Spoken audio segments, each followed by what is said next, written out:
aka karinda ginuza bagashiraga hafi kajya kiza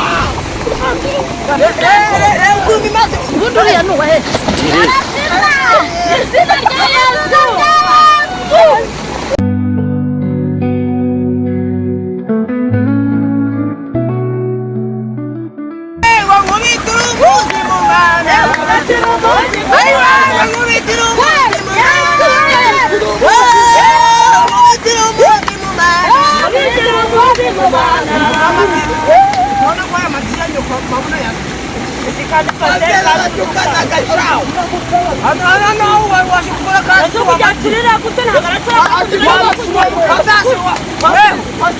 nakusatura n'undi muntu Opa pasteur, vai abusa, ucha, akagira ucha akidebeka.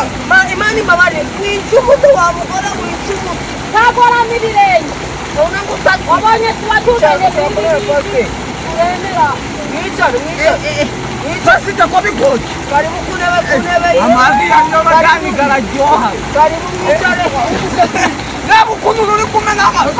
ngusatu Kandi ndagusatu. Pastor wangu. Baba pastor ndio. Chela we. Pastor ndio. Anatufunza neza ni. Amen.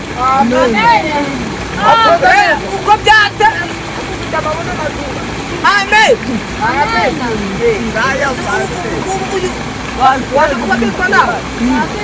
weho urafite ibyaha bisa nk'umukara gusa bivanzemo n'utukitwaje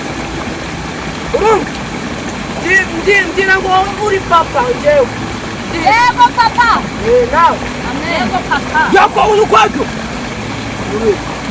Mungu ahemu. Bazu kwa Amen. amen Unabi. amena wagiye leti yako wagiye ko byanditswe na Matayo Amen. amena uko byanditswe na Matayo 2:5 haravuga ngo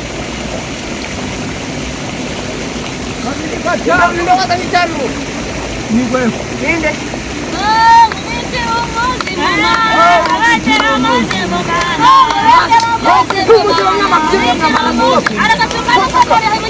kandi abasatu kuba basatu ndabazanye Amen.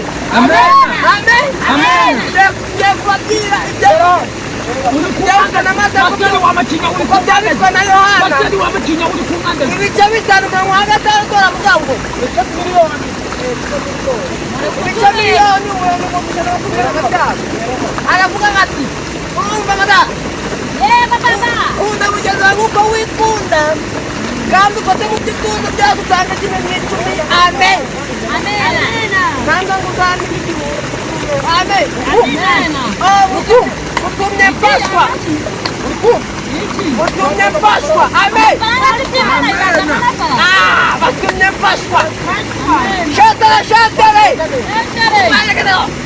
oh Jackie Norisi oh Juno amen amunomuzala mujuguta mwijuru urusi melody oh Ndikuta mbona udufite udufite. nagusatura wamapinya Ndize ngo tuzahurira kuzi w'amachinya. bashana amapinya wamukajana Ako dia. bantu b'Imana mu Dia umuntu muzima atukana. kumvana mu nzu amen yo Juno shentere Rambo Kibashotera abanyine. oh yo Jackie Norisi amen Jackie Norisi amen aha muri kira muri ndabero amen Mane ramde ngo kwekado wowe owinzobe papa nakoma kirisha ngo bari kujama anda nawe uzajyamana na kibazo kujyamana nawe byinshi turabuzara amen reba nguko aka karinda ginuza bagashiraga hafi ukajya hehe rero umva abe nawe urabigiraga gute bikagira rero ukuntu imaze narazima izina rya Yesu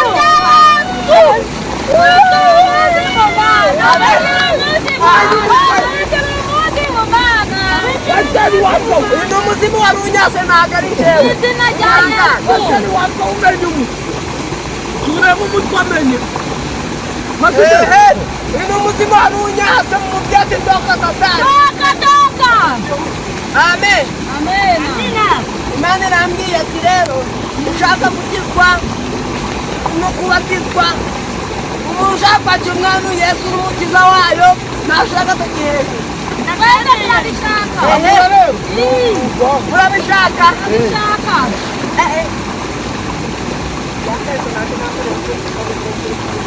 Basi waje kutuka.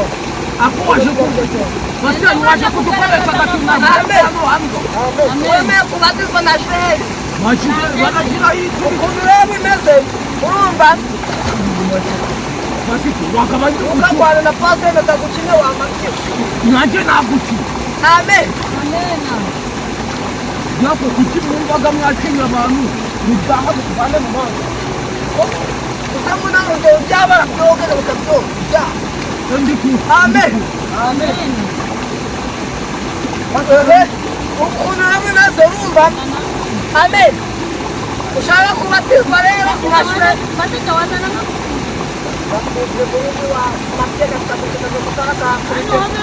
mubita umutima kwikorera usitare kwikoma kandi uzona bamuwamabyi uranguza ushaka kubatizwa rero nashira amafaranga yakoreka Wajichukua jambo jipana bali. Jambo jipana tu wanajichukua.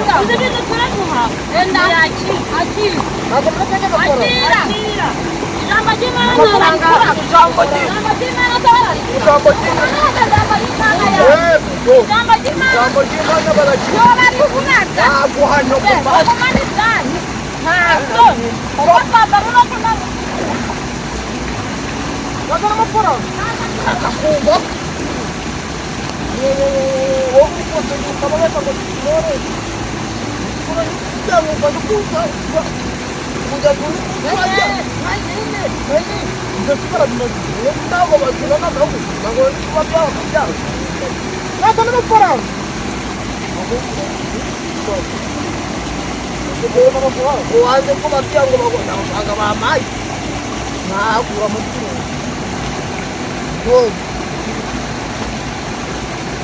ukora kari makuno waileye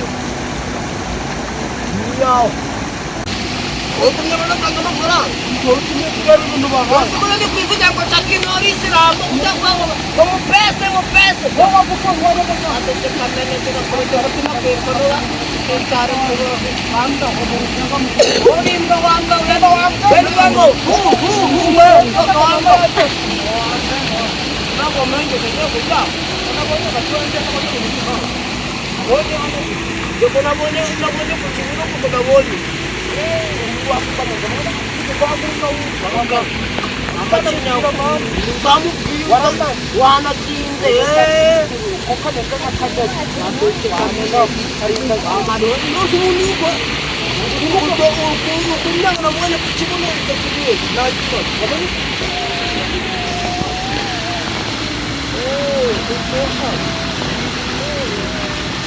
Mbare ibyo tubireka twiyoge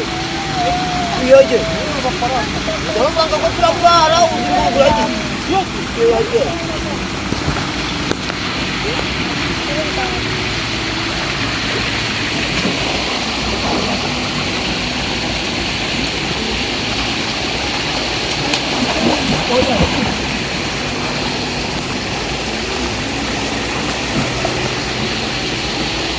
Macam itu apa? Macam ini apa?